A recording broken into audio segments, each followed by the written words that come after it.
बुलबुल की सुरीली मीठी आवाज सुनाई दी। सुनने वाले मुग्ध हो गए। मुग्ध होना यानी मोहित होना। मंत्री ने लड़की से कहा, अगर यह वही बुलबुल है तो इसे अभी हमारे साथ चलना होगा, नहीं तो मैं इसे कैद करके ले जाऊंगा। कैद करना यानी बंदी बना लूंगा। मतलब कि यहाँ पे मंत्री क्या कह रहा है कि अगर ये बुलबुल मेरे साथ राजा के पास नहीं गई, मेरे साथ नहीं आई, तो मैं क्या करूँगा, उसे बंदी बना लूँगा, उसे पिंजरे में कैद करके राजा के पास ले जाऊँगा। लड़की ने धीरे से कहा, ऐसी भूल कभी न करे। आप बुलबुल को मार सकते हैं, पर इसे पकड़ना आसान नहीं। बात मंत्री की समझ में आ गई। लड़की ने क्या कहा कि आप ऐसी भूल मत करना। वो आप उसे मार तो सकते हैं, लेकिन उसे पकड़ नहीं सकते। उसको पकड़ना इतना आसान नहीं है। कोई रास्ता न देख उसने मीठे स्वर में कहा, प्यारी बुलबुल चलो हमारे साथ। अगर तुम न चली तो राजा न जाने कितने लोगों को दंड देंगे। देखो यहाँ पे मंत्री ने क्या कहा। मंत्री ने बहुत प्यार से मीठे स्वर में, स्वर यानी मीठे आवाज में कहा, क्या कहा, प्यारी बुलबुल चलो हमारे साथ। अगर तुम न चली तो राजा न जाने कितने लोगों को दंड दे देंगे। दंड देना यानी कि सजा देंगे। यह सुनते ही बुलबुल ने कहा, मैं नहीं चाहती कि मेरे कारण निर्दोष लोगों को दंड मिले।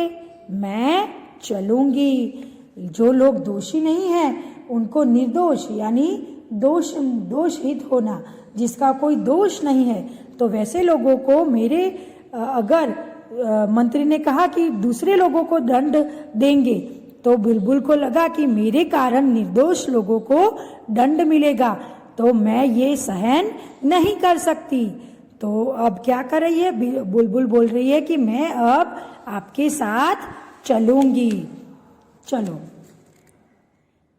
राजा को समाचार भेज दिया गया कि बुलबुल के लिए विशेष दरबार लगाया गया। देखो क्या हुआ, राजा को समाचार भेज दिया गया। क्या भेजा कि बुलबुल मिल गई है। और अब बुलबुल कहाँ आ रही है, दरबार में आ रही है, यानी राजा के महल में आ रही है। उसके लिए सोने का विशेष झूला लगाया गया। देखो बुलबुल के लिए कौन सा झूला बनाया गया है, सोने का झूला लगाया गया है। वह आई तो राजा के मुंह से निकला, यह छोटी सी बुलबुल यह क्या गाएगी भला।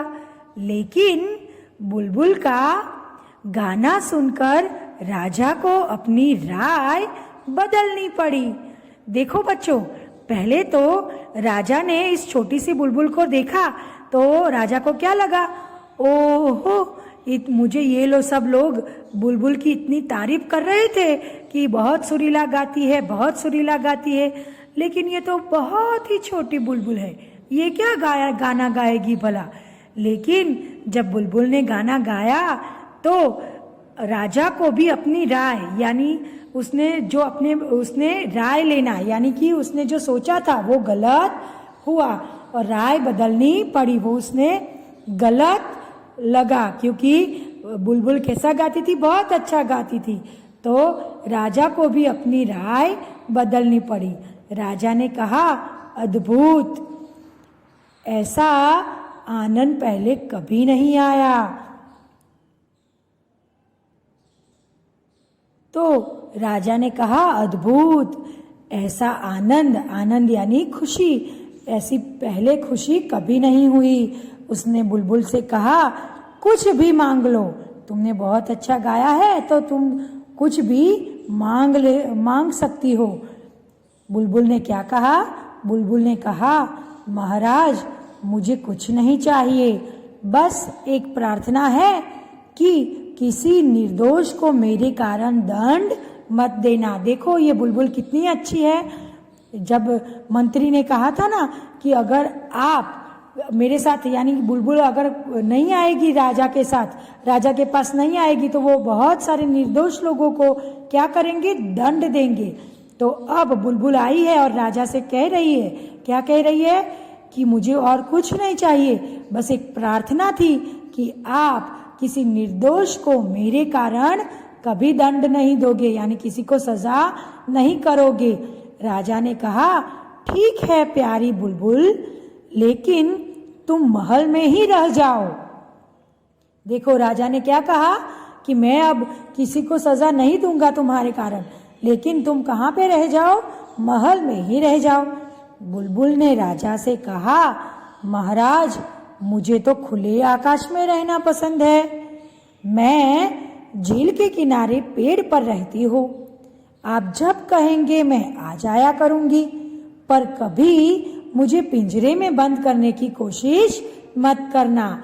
देखो राजा ने कहा कि यहाँ पे महल में रह जाओ, तो बुलबुल ने क्या कहा, बुलबुल ने कहा कि बुलबुल कहाँ रहती थी, वो झील के किनारे पेड़ पर रहती थी। तो बुलबुल ने कहा कि मैं तो खुले आकाश में रहना पसंद है, मुझे तो कहाँ पे पसंद है, आकाश में, यानी वो आसमान में रहना पसंद करती है, और वो झील के किनारे पेड़ पर रहती है। आप जब कहेंगे मैं आ जाया करूंगी, पर कभी मुझे पिंजरे में बंद करने की कोशिश मत करना।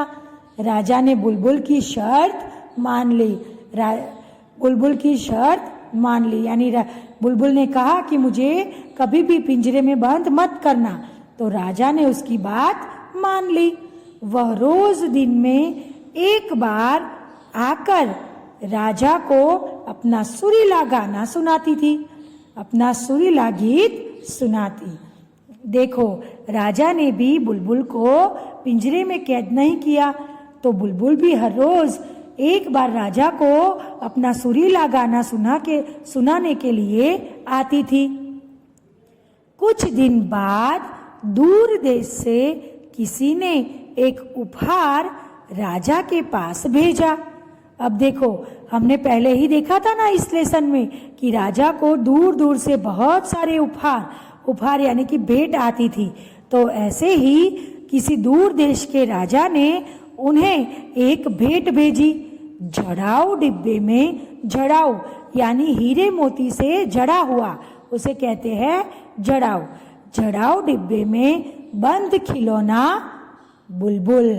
देखो दूर देश के किसी राजा ने इस राजा को उपहार में क्या दिया था, हीरे और मोतियों से जड़े डिब्बे में एक बुलबुल भेजी थी। उसके ऊपर कीमती हीरे मोती जड़े हुए थे। देखो ये एक टॉय की बुलबुल थी, यानी एक टॉय का खिलौना था, और एक खिलौना था, और वो किसका खिलौना था, बुलबुल का खिलौना था। यानी वो बुलबुल ही थी, लेकिन वो टॉय की बुलबुल थी, यानी वो खिलौनों की बुलबुल थी। और उस बुलबुल के ऊपर क्या जड़े हुए थे, कीमती हीरे मोती जड़े हुए थे। चाबी घुमाने पर वह खिलौना बुलबुल सुरीली आवाज में गीत गाने लगती थी। जैसी ही वो बुलबुल हर रोज गाना गाती थी, ठीक वैसा ही गाना ये खिलौना बुलबुल गाती थी। राजा पूरे दिन चाबी घुमा घुमा कर खिलौना बुलबुल का गाना सुनता रहा।